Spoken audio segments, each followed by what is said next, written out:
આપણા પોતાના કુળનો હોય ઈ જ્યારે દુશ્મનની સાથે ભળી જાય ને ત્યારે આખા વંશનો નાશ કરી નાખે.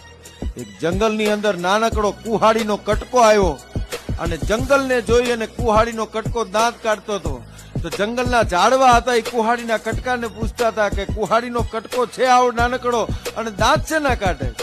કુહાડીનો કટકો કે આવડા મોટા તોતિંગ ઝાડવાઓ છો ને, પણ બધાને કાપી ન નાખું તો હું કુહાડીના પેટનો ના કહેવાય. મોટા મોટા ઝાડવા કે અમે આવડા મોટા છીએ, તું આવડું કુહાડીનું કટકું છે અને તું અમને કાપી શકે? કુહાડીનો કટકો કે આખા જંગલનો નાશ કરી નાખ્યો છે. અને ખરેખર બન્યું એવું, જંગલમાંથી લાકડાનો એક કટકો કુહાડીનો હાથો બન્યો અને કુહાડીનો હાથો બન્યો પછી આખા જંગલને કુહાડીએ કાપી નાખ્યું. કુહાડી દાંત કાઢતી હતી, જંગલના ઝાડવા રોતા હતા કે આપણા જો હાથા ન થયા હોત તો કુહાડીની તાકાત નથી કાપી શકે.